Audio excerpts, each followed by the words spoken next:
கோயில் திருவிழாக்கள் கூட அப்படி சொல்ல முடியாது, மாறி மாறி இருக்கும். கும்பாபிஷேகன்றது அப்படி இல்லை, ஊர் கோடி தேர் இருக்கிறதுன்னு சொல்லுவாங்க.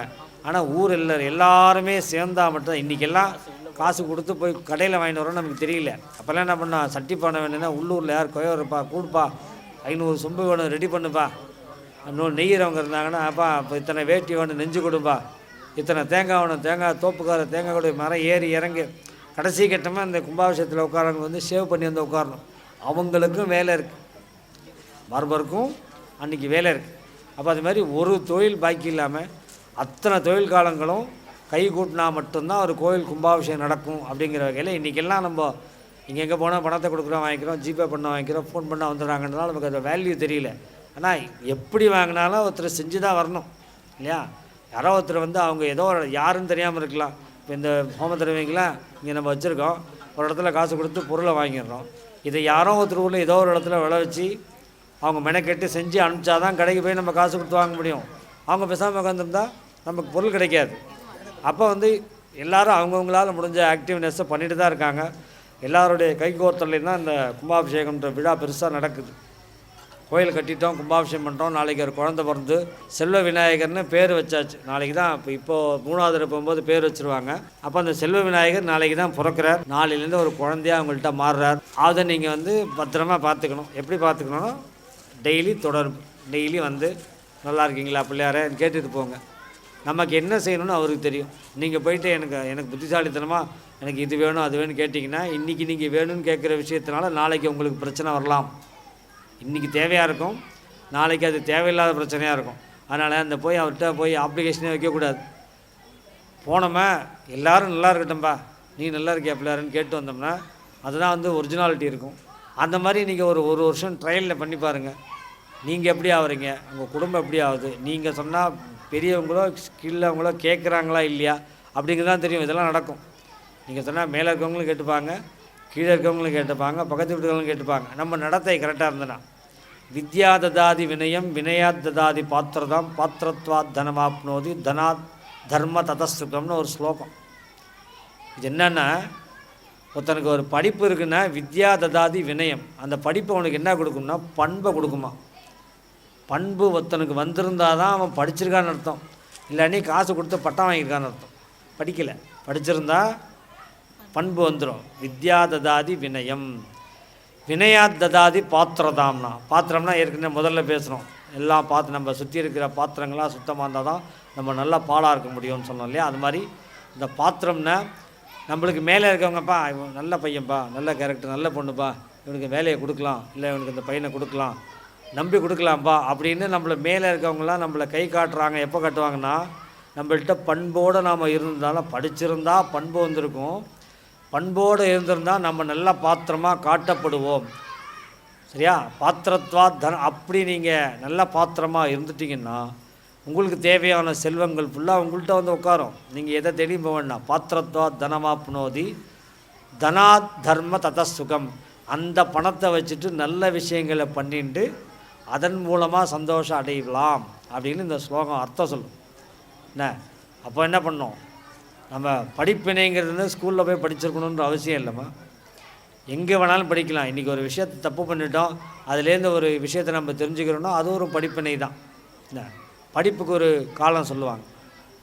ஆச்சாரியாத் பாதமாதத்தே பாதம் சிஷ்ய ஸ்வமேதையா பாதம் சப் பிரம்மச்சாரிபியா பாதம் காலக்கிரமேனச்சன்னு ஒரு ஸ்லோகம். இதெல்லாம் வந்து தமிழில் இல்லாமல் வடமொழியில் இருக்குது.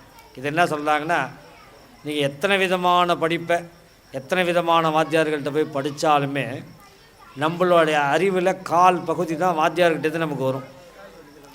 ப்ரீகேஜிலேருந்து ஆரம்பித்து பிஹெச்டி வரைக்கும் வச்சுங்க. ஒருத்தர் வந்து ப்ரீகேஜிலேருந்து பிஹெச்டி வரைக்கும் பண்ணிட்டாருன்னா ஒரு பெரிய ஞானி அப்படின்னா கூட அவருக்கு இருக்கிற அறிவில் 25% தான் அவங்க வாத்தியார்கிட்டேருந்து வந்தது. அது 100 வாத்தியாராக இருந்தாலும் சரி 25% தான் வந்தது. அப்புறமா அடுத்த 25% வந்து இவராக டெவலப் பண்ணிக்கிட்டார். யாரே அந்த படிக்கிறவர் வந்து தானே டெவலப் பண்ணிக்கிறது. இது என்ன ஆராய்ச்சி, இது தப்பாக ரைட்டாக, இது ஏன் இப்படி இருக்குன்னு கேள்விக்கு போனால் தான், யோசிக்க ஆரம்பித்தா தான் புத்தி வேலை செய்யும். உதாரணத்துக்கு வந்து ஒரு கணக்கு டீச்சர் என்ன பண்ணுவாங்க, ஒரு கணக்கை கொடுத்துட்டு இந்த கணக்கு மாதிரி இன்னும் 100 கணக்கு இருக்குது, அது அப்படியே இதான் சம்மு இதான் மாடல், இதை பார்த்து நீ அடுத்த 100 கணக்கு போட்டுன்னு வா அப்படி சொல்கிறாங்க இல்லையா? அதை வச்சு நம்ம அடுத்த 100 கணக்கை போடுறோம். அந்த மாதிரி வாத்தியார் சொல்லிக் கொடுத்த விஷயத்துலேருந்து இது இப்படி வருமா அப்படி வருமா, இது ரைட்டாக தப்பா அப்படிங்கிற மாதிரி நம்ம சொந்தமாக யோசித்து கொண்டு போகிறது அடுத்த கால் பகுதி. 3வது கால் பகுதி எப்போ வரும்னா, கூட படிக்கிற பசங்களோட உட்காந்து குரூப் ஸ்டடி பண்ணணும். வாத்தியார் அதை சொன்னார், அது என்ன இது என்ன, ஒரு 10 விஷயம் ஒரு 10 பேரை உட்கார வச்சு வாத்தியார் சொல்கிறாருன்னா 10 பேருக்கும் 10ம் தெரியலைன்னா ஆளுக்கு ஒன்று தெரியும். அந்த 10 பேரை உட்காந்து திருப்பி பேசுனாங்கன்னா 10 பேருக்கும் 10 விஷயமும் தெரிஞ்சிடும். இதுக்கு பேர் குரூப் ஸ்டடி.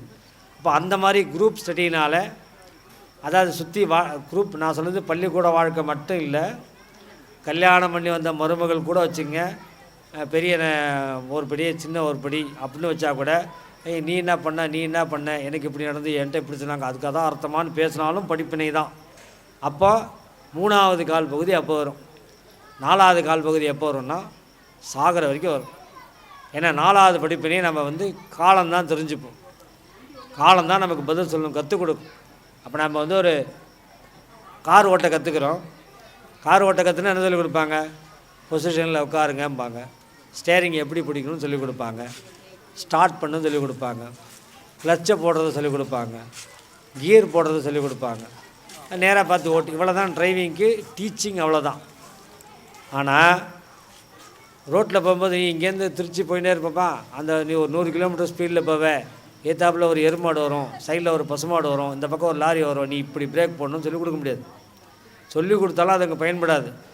போகிறவன் புத்திசாலியாக பயப்படாதவனாக இருந்தால் எல்லாரையும் காப்பாற்றிட்டு தானும் காப்பாற்றிட்டு வந்துடுவான். மைந்தாங்குழியாக இருந்தால் மொத்தமாக கொண்டு போய் விட்டுட்டு முடிஞ்சிடும் வேலை. அப்போ அதுதான் 4வது படிப்பு. அப்போ போகிற வழியில் நம்ம லைஃப் ஃபுல்லாக என்ன வரும், என்ன நடக்கும், நம்ம எதை எதிர்கொள்வோம், அதுலேருந்து நமக்கு என்ன கிடைக்க போகுது, நாம் என்ன அந்த உலகத்துக்கு கொடுக்க போகிறலாம் தெரியாது. அப்போ நம்ம கீழே தெரிஞ்சுட்ட 3 பார்ட்டை வச்சுட்டு 4வது பார்ட்டை அனுபவத்தில், அதான் பெரியவங்க அவங்களுக்கு இந்த அனுபவ படிப்பு இருக்கும். நம்ம வெறும் ஸ்கூல் படிப்போடு நிற்போம். இதை பண்ணால் இது நடக்கும், இதை பண்ணால் இது நடக்காது, இது இப்படி செய்யக்கூடாதுங்கிற அனுபவம் அவங்கள்ட்ட இருக்கும். அந்த அனுபவத்தை நீங்கள் புஸ்தகத்தில் படிக்க முடியாது, ஒரு நாள் வாத்தியார்கிட்ட படிக்க முடியாது. ஆனால் ஒரு படித்தவங்களோ இல்லை நம்ம வயசில் பெரியவங்களோ தாத்தா பாட்டியோ இருந்து இது வேணாம்ப்பா, நல்லதுக்கு இல்லைப்பான்னு சொல்லிட்டாங்கன்னா, அந்த மாதிரி ஒரு விஷயம் நீங்கள் ஒரு 100 புஸ்தகம் படித்தாலும் உங்களால் தெரிஞ்சிக்க முடியாத ஒரு விஷயத்தை ஒத்த வார்த்தையில் சொல்லிக் கொடுப்பாங்க. நம்ம செய்ய வேண்டிய விஷயம்னா அதை ஒபே பண்ணுறது, கேட்டுக்கிறது. நீங்கள் கேட்டுன்னு போக ஆரம்பிச்சிங்கன்னா நீங்கள் சொன்னால் பின்னாடி கேட்பாங்க. நீங்கள் இங்கே கேட்கலன்னா அங்கே கேட்க மாட்டாங்க. நான் அங்கே கேட்க மாட்டேன், இவங்க கேட்கணும்னு எதிர்பார்ப்பேன்னு நினைக்கிறது தப்பு, முட்டாள்தனமான விஷயம். நிறைய வீடுகளில் இந்த பிரச்சனை இருந்துகிட்டே இருக்குது. இவங்க கேட்க மாட்டாங்க, ஆனால் இவங்க சொன்னால் கேட்கணும்னு ஆசைப்படுவாங்க. அவங்க கேட்கலன்னா சண்டை போடுவாங்க. இது அப்படியே எதிர்புதிரமாகவே போயின்ட்டுருக்கும். இதெல்லாமே ஒரு விஷயங்களையும் நம்ம சுயமாகவே யோசித்து முடிவு பண்ணி, இது தப்பு, இது ரைட்டு, நம்ம இப்படி இருக்கலாம், இப்படி இருக்கக்கூடாது, இந்த மாதிரி விஷயங்கள்லாம் நம்ம பண்ணுறோம். இதனால் ஒரு பிரச்சனை நடக்குதுன்னா அந்த பிரச்சனைக்கு என்ன காரணம்னு நம்ம யோசிக்க ஆரம்பிக்கும். கடவுள் ஒரு விஷயத்துக்கும் அது பரிசையோ தண்டனையோ உடனே கொடுத்துருவார். ஆனால் இது எதனால் இது நடந்ததுன்னு நம்ம யோசிக்காத வரைக்கும் நம்ம பண்ணுற தப்போ ரைட்டோ நமக்கு தெரியவே தெரியாது. ஒரு வீட்டிலேருந்து கிளம்புறான், சைக்கிள் எடுத்துன்னு கிளம்புறான், பக்கத்து வீட்டு குழந்தை வாசலில் விளையாடின்னு இருக்கு, சின்ன 1 வயசு குழந்தைன்னு வச்சுக்கோம், அது விளையாடின்னு இருக்குது. இவன் விளையாட்டாக சைக்கிள் கொண்டு போய் அது இடிக்கிற மாதிரி வச்சுட்டான். அது பயந்துட்டு கத்துது. உடனே அவங்க அம்மா வராங்க. என்னம்மா ஆச்சுன்னா, அண்ணா தானே, ஒன்றுங்க பிரச்சனை ஒன்றும் இல்லை. ஆனால் இவன் கிளம்பிட்டான், அது குழந்தை அழுதுட்டுருக்கு, இவனு கிளம்பி போயிட்டான். தெருமுனைக்கு போகிறதுக்குள்ளே ஒரு பைக்காரன் மேலே இடிக்கிற மாதிரி வரான். பைக்காரன் அங்கேருந்து திரும்புகிறான், இவன் சைக்கிளில் போகிறான். அங்கேயும் ஒன்றும் நடந்தில்லை. இருந்தாலும் ஏன் இந்த மாதிரி நமக்கு ஒரு சூழ்நிலை ஏற்பட்டதுன்னா, ஒரு 2 நிமிஷத்துக்கு முன்னாடி ஒரு குழந்தைய பயமுறுத்தியிருக்கோம், அதுக்கு வயிற்றில் சொரன்னு ஆகிருக்கும்ல. ஒன்றும் பிரச்சனையே இல்லைன்னாலும் அந்த குழந்தையோட வயிற்றில் அந்த ஒரு பயம் ஒரு நிமிஷம் போயிருக்கும். அங்கே ஏற்படுத்துனதோட எஃபெக்ட்டு தெருமனையில் நம்ம வாங்கிட்டோம் அப்படிங்கிறத உணர்ந்துட்டால் அந்த பிரச்சனை அடுத்த நாளைக்கு செய்ய மாட்டான். டெய்லி விளையாட்டு காட்டுறோன்ற பேரில் இது மாதிரி ஏதாவது பண்ணிகிட்டே இருந்தோம்னா திரும்ப அது போக அப்புறம் இன்றைக்கி பைக்கு, நாளைக்கு காரு, நாளைக்கு லாரின்னு ஏதாவது வந்துகிட்டே இருக்கும்.